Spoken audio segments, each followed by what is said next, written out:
Diz assim: chegai-vos a Deus, e ele se chegará a vós outros. Purificai as mãos, pecadores, e vós que sois de ânimo dobre, limpai o coração. Afligi-vos, lamentai e chorai. Converta-se o vosso riso em pranto, e a vossa alegria em tristeza. Humilhai-vos na presença do Senhor, e ele vos exaltará. Esse é a edição atualizada e revista, né? A parte de baixo é a Bíblia Viva. É uma explicação maior, né? Quando vocês se achegarem a Deus, ele se achegará a vocês. Lavem as mãos, pecadores, e permitam que os seus corações se encham somente com Deus, a fim de torná-los puros e fiéis a Ele. Haja lágrimas pelas coisas erradas que vocês fizeram. Haja arrependimento e aflição sincera. Haja tristeza em vez de riso e desgosto em vez de alegria. E então, quando vocês sentirem a sua indignidade diante do Senhor, Ele levantará, animará e ajudará vocês. Veja que ela é bem explicada, não é? E nos dá uma visão muito boa, certo? O que me chama a atenção logo aqui de frente é que Tiago está falando isso para a igreja, certo? Então, ele não está falando isso para pessoas fora da comunidade cristã. O incrível que pareça, quando ele diz chegai-vos a Deus, ele se chegará a vós outros. Quando ele diz purificai as mãos, pecadores, limpai o coração, lamentar, chorar, ele está falando isso para a igreja. Quer dizer, na verdade, ele está falando para cada um de nós que estamos aqui, certo? E aí, isso aqui eu mostrei na outro estudo, mas é a continuação. O que é que esse texto nos mostra? Então, na parte verde, há uma ação da parte de Deus, Deus dá graça capacitante, para que na luta que a gente tem com o diabo, na luta que a gente tem com o mundo, nós sejamos fortalecidos. E essa graça ele dá justamente aos humildes, que são aquelas pessoas dispostas a aceitar, a admitir a sua necessidade e aceitar a sua dádiva. E existe uma ação da parte do homem, que nós já vimos, sujeitar-se a Deus e resistir ao diabo, que foi que nós conversamos, não é? Inclusive, esse vídeo já está no YouTube, certo? Você e o diabo. Hoje nós vamos dar uma olhadinha em chegar-se a Deus, limpar as mãos e o coração, quebrantar-se e humilhar-se na presença de Deus. É impressionante que essa é a maneira que a Bíblia coloca como quando diz que eu devo vencer uma luta. É a maneira que a Bíblia diz quando quer me ensinar a vencer a guerra contra a minha carne, contra o mundo e contra o diabo, certo? É impressionante. Por que impressionante? Porque lá no mundo, lá fora, se exalta a força, não é? Se exalta a individualidade, a capacidade de cada pessoa. Mas na luta contra o diabo, na luta contra o mundo, quando você se sujeita, quando você é menos, é que você é mais. Quando você dobra-se diante de Deus, é que você fica de pé. Entende? Quando você se quebranta, é que você está pronto para vencer a batalha. Não é? Os valores do reino de Deus são totalmente diferentes dos valores aí do mundo. Tá? Então, vamos lá. Chegar-se a Deus. Primeira coisa, quanto mais perto de Deus ficamos, mais parecidos com Jesus nos tornamos, certo? Quanto mais parecido eu tiver com Jesus, mais o diabo não vai encontrar em mim brechas, oportunidades, e nem o mundo vai encontrar em mim oportunidades para me afastar da presença de Deus, certo? E a gente colocou aqui, comunhão com Deus é uma pista de mão dupla. Quando nos achegamos a Deus, ele se chega a nós. Olha como isso é sério, tá? Quando eu me chego a Deus, o texto está dizendo, ele também se chega a nós. Agora, amados, é um privilégio. Por quê? Porque no passado nós éramos proibidos de nos aproximarmos de Deus. Quem fazia isso? Alguém fazia isso por nós. Não é? O sacerdote fazia isso por nós, o sumo sacerdote fazia isso por nós. Então, nós não tínhamos acesso direto a Deus. Tá? Mas agora, por intermédio de Jesus, do sacrifício de Jesus, a gente não somente temos livre acesso pela mediação através de Jesus, como também há um desejo de Deus que nós estejamos próximos dele, tá? Que nós estejamos próximos dele. Você pode me ouvir aqui e você dizer assim, mas pastor, como é que Tiago está dizendo que eu tenho que me chegar a Deus? Hoje, eu já sou convertido, eu já não tenho a presença de Deus comigo, como é que é a ideia de chegar-se a Deus? Irmãos, vejam, eu, mesmo convertido, mesmo tendo o Espírito Santo habitando em nós, mesmo nós tendo uma aliança com esse Deus, nós podemos estar afastados dele. Tá? Eu vou dar um exemplo. Um marido e uma esposa, eles estão dentro de uma casa, eles fizeram um pacto, eles fizeram uma aliança, moram os dois dentro do mesmo lar, mas quantos casais que estão na mesma casa, mas longe um do outro? Não é verdade? Quantos casais que estão? Às vezes nós podemos estar no templo, participando das atividades, tá certo? E mesmo assim, nós estarmos distantes de Deus, não é? Mesmo assim, a nossa comunhão com Ele, essa comunhão está abalada, e mesmo assim nós estejamos distantes.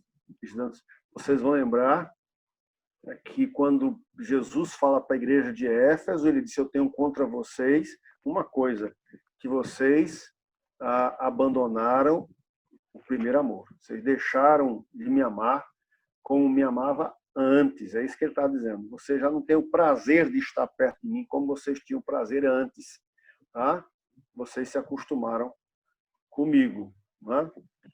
E aí, por isso que Tiago está dizendo para aquela igreja, naquela época, tá?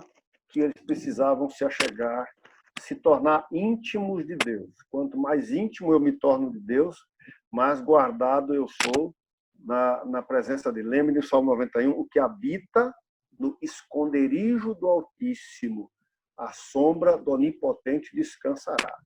Tá? Então, é quando eu estou habitando, morando no esconderijo do Altíssimo, quer dizer, quando eu tenho comunhão com esse Deus, é que eu sou protegido. Pode perceber que todas as vezes que nós pecamos, erramos, quebramos a cara, a nossa comunhão com Deus não estava lá essas coisas. Tá? Então, como é que eu me achego a Deus? Tiago vai dizer que ele coloca duas coisas aqui. Primeiro, limpem as mãos e limpem o coração de vocês. Tá? E que para quem ele está falando isso? Ele está falando para os pecadores, que os pecadores aí somos nós, a gente vai falar isso, e para aquelas pessoas de coração dividido. Tá? Pecadores no sentido geral. Quando ele diz pecadores, lavem as mãos, ele está dizendo para aquelas pessoas que vivem em oposição à vontade divina, que quebram a lei de Deus ou deixam de fazer aquilo que ele determina. Mesmo sendo nós servos de Deus, certo? Nós podemos, na nossa vida, sermos pecadores e estarmos vivendo em oposição à vontade de Deus, deixando de fazer aquilo que a palavra de Deus determina, mesmo sendo convertidos. Tá? Tiago traz essa verdade aí, que isso é possível de acontecer. Né? Tiago viveu isso. Vai lembrar que Tiago viveu isso. Tiago viu Pedro viver isso. Pedro andou com Jesus 3 anos e depois Pedro vai e nega Jesus. Então é possivelmente natural, não é? Não era para ser, mas é natural que a gente possa deixar de fazer aquilo que a palavra de Deus determina. E aí? Mãos Lavai as mãos, porque mãos aí significa os atos, as atitudes, o comportamento em geral. A ideia é que nós devamos nos purificar espiritualmente das nossas ações pecaminosas. Então ele fala, primeiro, lavem as mãos, pecadores, e depois ele diz, limpem os corações, vocês que têm um ânimo dobre. Tiago gosta dessa palavra, ele já colocou essa palavra lá atrás, no capítulo 1. Essa palavra significa originalmente duas almas. Como é que é, pastor? É uma pessoa com duas cabeças, com duas mentes, com duas almas, pessoas com almas divididas. Isso mesmo. Né? Psicói aí, é de psicologia, né? Psicói, e psique, né? De, que é o prefixo para dois, né? E psicói, que é o prefixo para mente, para alma. Então, ele está falando de uma pessoa, essa pessoa pode ter duas mentes, duas almas e ter almas divididas. Olha como é sério. Há um filósofo existencialista chamado Kierkegaard. Ele disse que a pureza de coração significa querer uma só coisa. Ele escreveu até um material sobre isso, querer uma só coisa. E aí eu coloquei assim, nossa vontade é solicitada ao mesmo tempo, diariamente, a nossa vontade. Diariamente, a nossa vontade é solicitada. Quer dizer, nós somos solicitados, ao mesmo tempo, para muitos propósitos e para muitos objetivos. Alguns desses propósitos espirituais, alguns outros carnais, alguns outros mundanos, tá certo? O que é que Kierkegaard está querendo dizer? Que nós precisamos ter uma unidade de propósito. Ele chama isso de integridade. Tá? E ele diz que integridade aí, ele não pensa na integridade como algo moral ou ético, mas ele está falando como algo que faz parte do próprio ser do indivíduo. Interessante isso, né? Não sei se o Hugo está com a gente aí hoje. Eu não mutei ninguém. O Hugo está com a gente hoje aí? Tô sim. Tá, não é? Muito bem, Hugo. Olha como é que é interessante o que é que ele está dizendo. Ele diz assim que a integridade é o senso de unidade funcional do eu. Aí ele diz assim o seguinte, ele diz que o contrário, tá? Ele diz assim, nesse contexto, o antônimo de íntegro não é imoral, mas esquizofrênico. Olha que coisa interessante. Ele diz que esquizofrenia, a loucura, é um estado de desintegração e decomposição do eu. E ele diz que justamente integridade significa o eu funcionando com todos os seus componentes adequadamente integrados. Olha que coisa. Eu dei um parêntese aqui, amados, porque eu achei isso tão importante para nós conversarmos. Por quê? Porque muitas vezes nós seres humanos cristãos, nós estamos divididos. Muitas vezes nós estamos com duas mentes, sabe? Muitas vezes nós estamos se desintegrando. Olha como é interessante. E aí, deixa eu aproveitar a ideia do... Deixa eu clicar aqui, não foi. Agora foi. E eu vou pegar a ideia do Kierkegaard para trazer essa ideia para a gente, aplicar ela à palavra de Deus, né?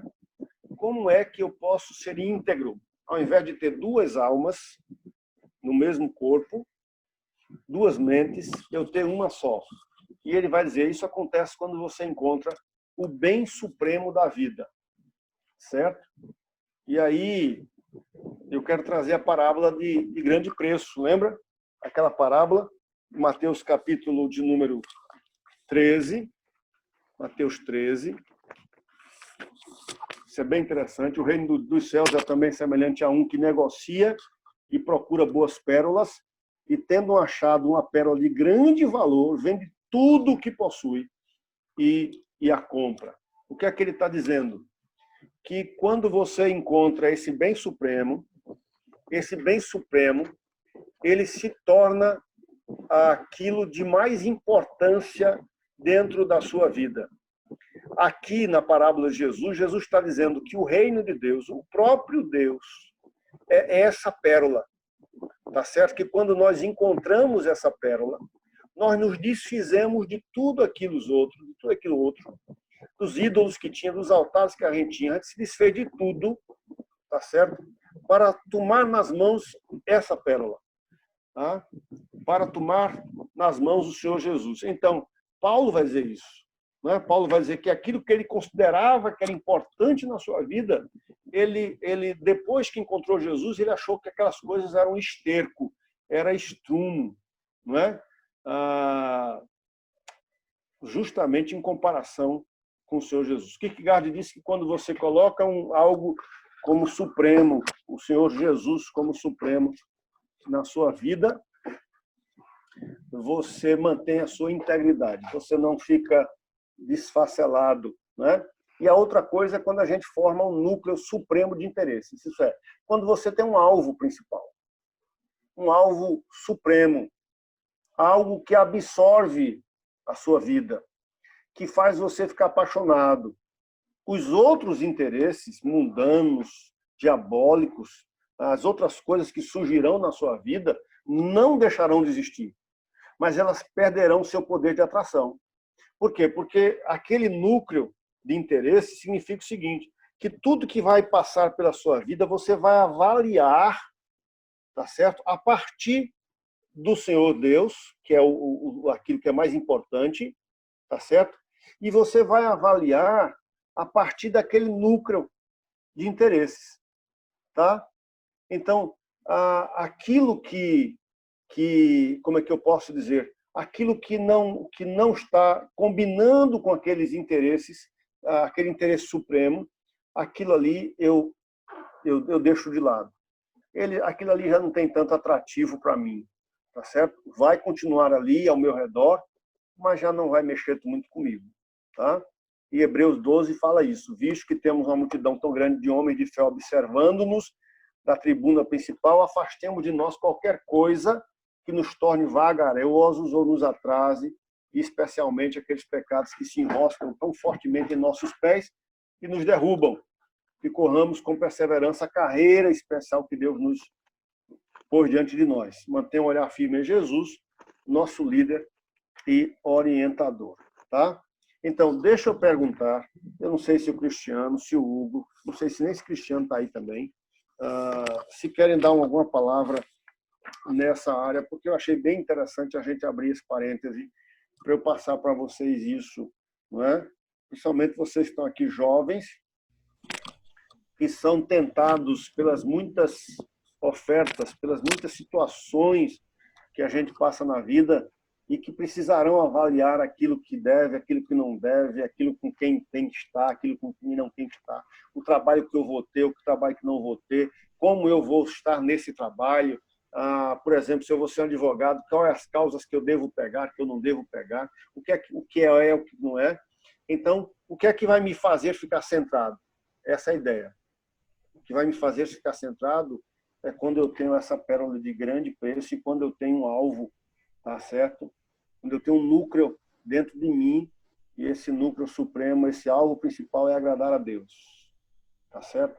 Então, tudo aquilo vai ser filtrado ao meu redor. Tudo aquilo vai ser filtrado, tá? Muito bem, Hugo, Cristiano, não sei, querem dar a palavra? Pastor, Vocês que são psicólogos e filósofos. tem uma teoria psicológica que fala sobre dicotomia, que o sujeito está em dicotomia. Sim, deixa eu fechar aqui para lhe ver. Quando vamos dizer, o meu falar diz uma coisa, mas as minhas atitudes, meu comportamento diz outra, completamente diferente. Sim. É como essa teoria fala que o sujeito é como se uma parte do sujeito trabalhasse em favor dele e a outra trabalhasse contra ele. Sim. E daí surgem autossabotagem, esse tipo de coisa. O senhor está falando numa questão de foco.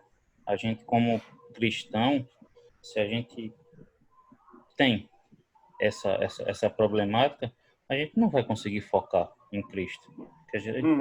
Se a gente for tentar explicar, vai ser o seguinte, é como se uma parte de mim quisesse buscar a Deus, quisesse fazer as coisas que Deus me pede, mas a outra parte tivesse entregue às paixões do mundo, devassidão, a bebedeira, as coisas contrárias a Deus, né? Muito bem, muito bem. Cristiano, o Hugo hoje está escondido, eu acho que ele está bem enrolado também por ali.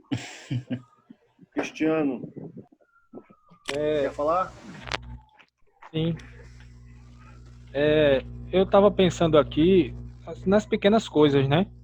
Sim. Nas pequenas coisas da vida, nos planejamentos que são normais, nos cursos normais. Então, a questão de relacionamentos, né, de construir família, a questão de emprego, de profissão, a questão até dentro do próprio trabalho, dentro da igreja, um determinado cargo, uma atividade que você exerce. Tudo isso, eu acredito que isso é uma luta constante, né? E tem a ver com a questão da sujeição a Deus e de entender o propósito de vida maior, que é justamente glorificar a Deus e que é Ele que tem o controle e a gente é guiado por Ele. Porque a todo momento a gente tende a seguir o curso natural com que a gente está na sociedade que é inserido, que é seguir os nossos próprios planos, nossos próprios objetivos. E eu acredito que a gente tem que entender, e essa é a grande luta de todo mundo, é entender que todas as nossas ações, todos os nossos sonhos e propósitos, eles têm que refletir o plano de vida, o plano e o propósito que Deus quer na minha vida. Sim. Né?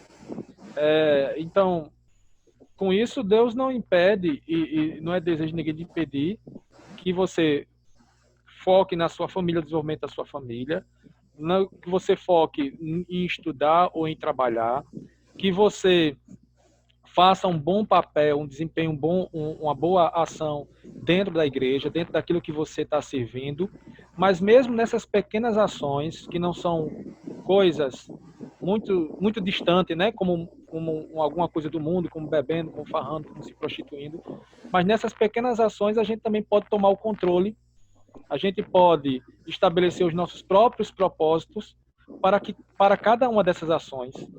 E a gente percebe isso quando algo começa a desmoronar e a vida perde o sentido. Quando alguma dessas coisas começa a desmoronar, parece que a vida sumiu. Quando um relacionamento desmorona, quando um emprego desmorona, quando alguém faz uma crítica ou sei lá, alguma coisa desse tipo, num trabalho que você tem, quando alguém fica se alimentando desses elogios. Então, é multifacetado e está mais próximo da gente do que a gente pensa. É por isso que é uma reflexão constante e são nas pequenas coisas. Como é importante, né? Quantas pessoas, assim, eu não tenho percebido, tanto na minha vida, mas as pessoas também, que às vezes têm um emprego, como você já falou, né? Adquire um sonho de uma determinada profissão, um determinado emprego, ou de um determinado casamento dos sonhos, ou de um determinado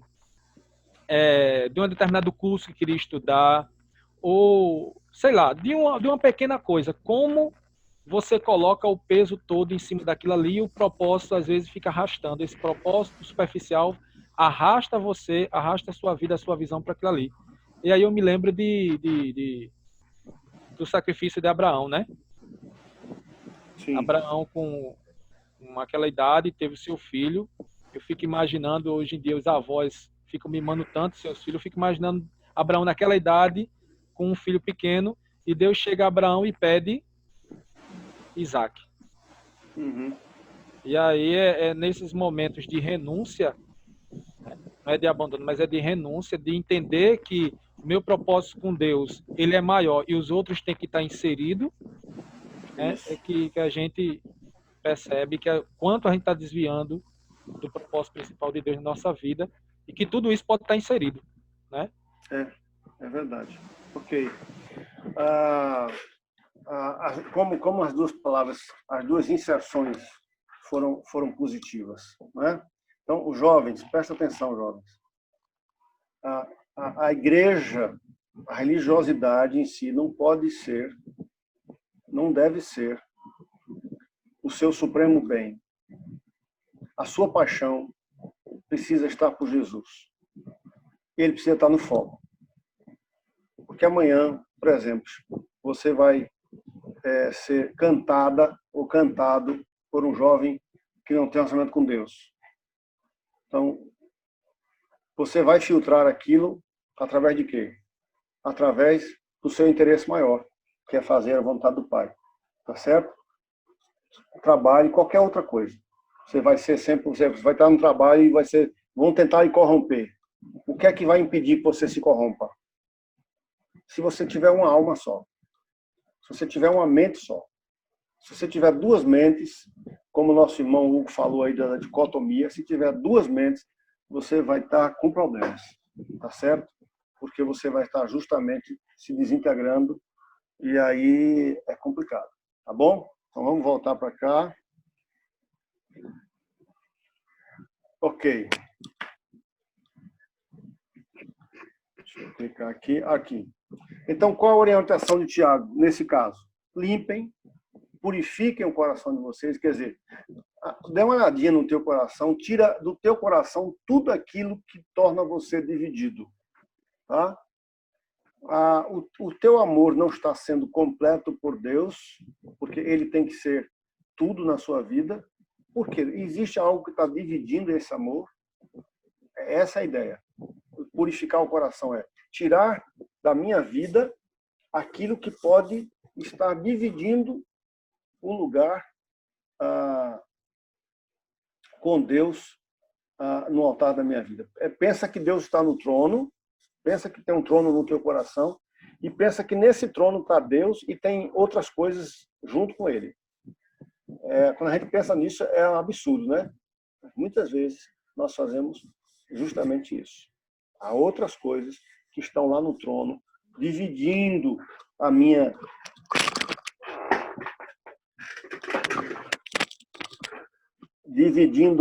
devoção, o meu afeto, o meu amor. E aí, Tiago está dizendo, olha, dá uma olhadinha no teu coração, se quer que tem lá dentro, então procura tirar isso, tá? Porque está dividido. E aí, Tiago está dizendo, como é que eu me enxergo a Deus? Presta atenção, porque isso é importante, com quebrantamento. E aí o texto diz isso, haja lágrimas pelas coisas erradas que vocês fizeram. Haja arrependimento e aflição sincera. Haja tristeza em vez de riso e desgosto em vez de alegria. O que é que ele está me dizendo aqui, irmãos?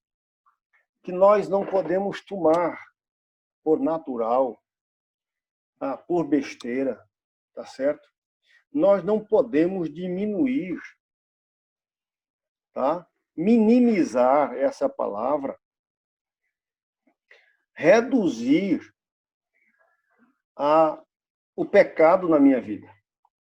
Pecado é pecado. É algo que agride o coração do Pai. Então, se é pecado, então, o que é que ele está me dizendo? Que haja quebrantamento. E quebrantamento aqui, ele está colocando com lágrimas, ele está colocando com arrependimento, com aflição, com tristeza, tá certo? Com desgosto. E eu coloquei aqui embaixo, sem justificar. Qual foi o grande problema de Saul? O que é que fez com que Saul perdesse o reinado e Davi fosse levantado? Mas nós vamos ver Davi pecando, o pecado de Davi. Se nós olharmos assim, nós vamos ver que o pecado de Davi é muito pior do que o de Saul. Tá certo? Muito pior do que o de Saul. Porque, vamos lá, vamos pensar. Deus tinha dito, mandou dizer a Saul que ele fosse guerrear com um povo, os amalequitas, e ele deveria destruir totalmente. Totalmente. Todos eles seriam destruídos. O que é que Saul fez?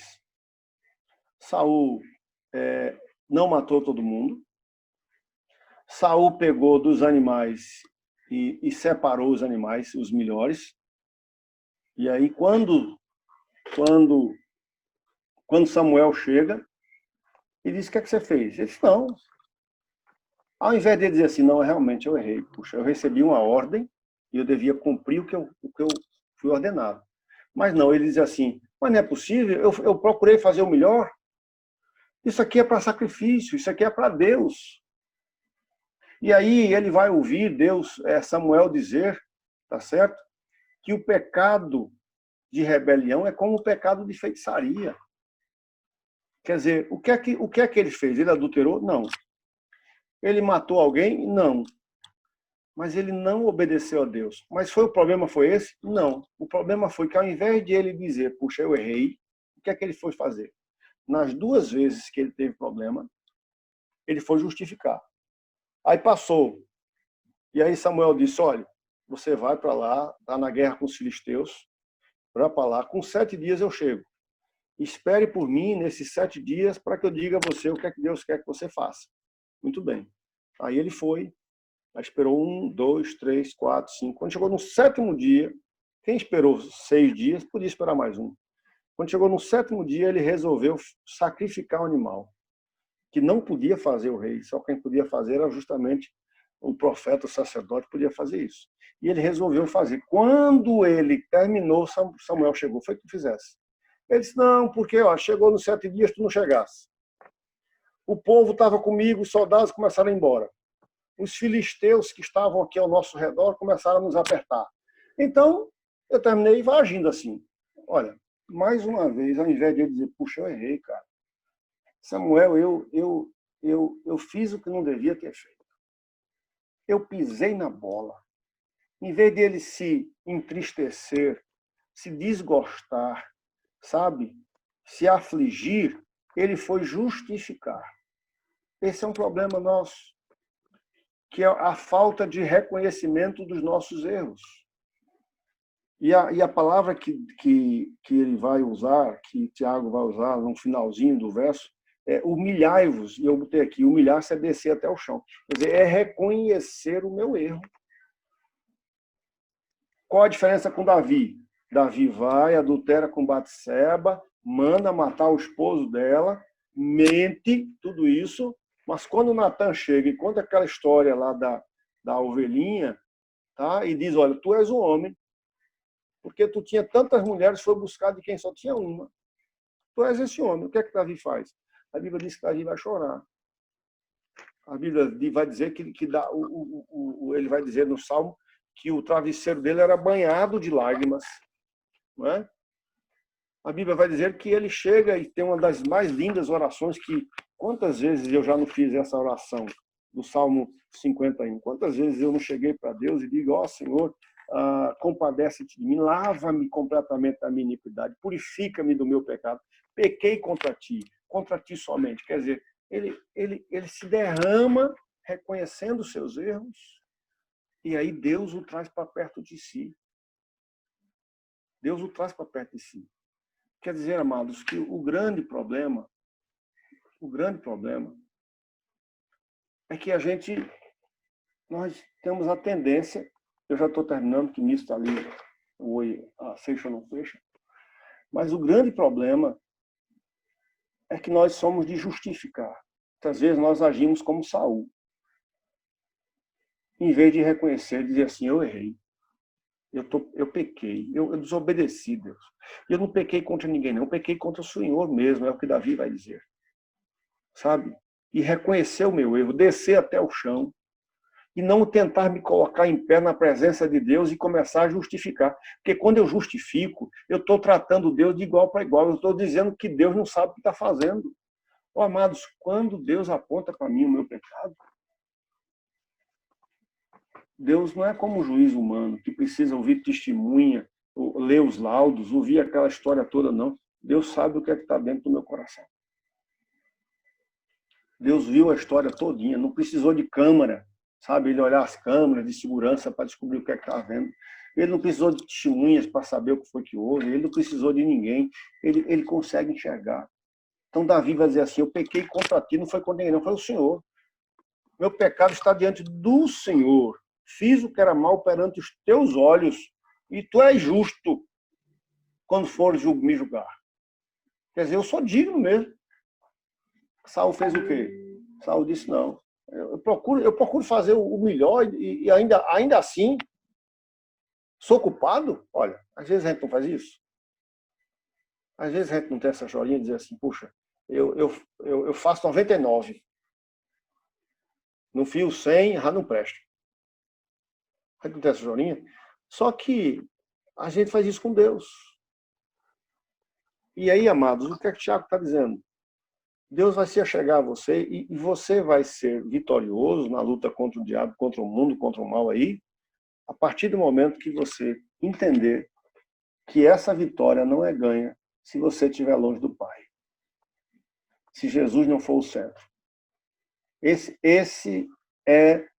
Pode ver.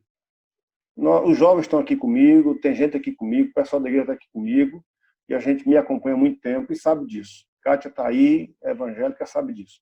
Quando a gente vê alguém que está se afastando da igreja, que está com problema, pode ver que a comunhão dela com Deus está com dificuldade. Pode ver que ela está com problema na comunhão com o Pai. Pode ver que o coração dela está dividido, existe uma dicotomia. Pode ver que ela está com duas mentes. Pode ver que no altar do seu coração não existe só Deus, existe uma outra coisa ali. Aí Tiago está dizendo, olha, vocês querem mudar isso, vocês querem ter vitória nisso, então se acheguem a Deus. Mas se acheguem a Deus fazendo o que precisa fazer. O que é que você precisa fazer? Reconhecer os seus erros. O que é que você precisa fazer? Você precisa se arrepender, não justificar-se e buscar mudança. Essa é a ideia. É isso que o Tiago está colocando aqui. Então, amados, todos nós somos assim. A gente precisa entender isso. É uma irracionalidade eu querer ficar em pé diante de Deus e dizer assim, Senhor, isso aqui é assim, assim, assim. É uma irracionalidade. Foi o que Saul fez. Tá? E foi por isso que Saul perdeu o reino e perdeu na verdade, era para a prole dele continuar como rei, como reinando, e não ficou nenhum. Todos morreram. Todos morreram. Foi levantado Davi no lugar dele. Tá certo? Davi é chamado no livro de Atos como homem do coração, segundo o coração de Deus. Mas pastor, um cara que fez o que fez, premeditou a morte, aquele cara era safado demais. Era, justamente. Eu concordo com você. Mas, quando Natan apontou o dedo para ele foi para o chão. Lembram que quando Deus disse que ia matar o filho dele, na de Batseba, a Bíblia diz que ele se jogou no chão e chorou, chorou, chorou, chorou, não queria comida, não queria nada. E ele disse para ver se Deus tinha misericórdia de mim e não levava o meu filho. Não é? Olha como é que são. Então, isso faz a diferença, amado. Nós precisamos tirar aquilo que está no altar do meu coração, está dividindo o meu coração com Deus. Deus tem que ser a minha paixão. Jesus tem que ser, eu preciso ser apaixonado por Ele. Quando você é apaixonado por alguém, não tem espaço para outro. Tem? Não tem. Quando você é apaixonado por alguém, é isso que falta. A igreja precisa estar apaixonada por Jesus. Amém, amado?